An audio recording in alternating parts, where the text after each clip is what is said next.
O pa, ano sabi mo, guard? Okay kaya. Okay.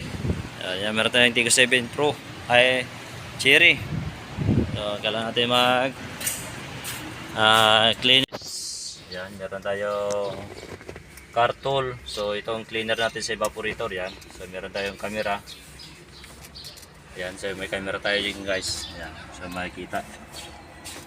So, ito guys, order namin to. So, ito yung ginagamit. Yan. Okay, pakita mo. Ito guys, pakita mo. Yan. So, hangin lang ang katapat niyan.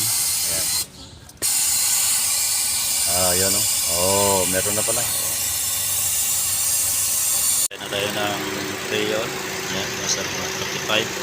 So, nasa 180.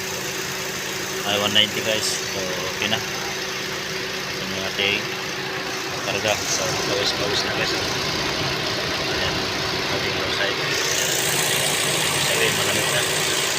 Just pawis na guys. Kaya sa loob. Natin to. So, yan guys, oh. Malamig na, oh. Ayan. So, lakasan ng hangin. Okay na guys. Malamig na. So, meron man tayong nagawang aircon servicing sa ating Tigo 7 Pro. Guys, yan. So, huwag niyo kalimutan mag-subscribe at mag-like at mag-share sa aking YouTube channel. Marcos Caslampo. Yan. Bye-bye.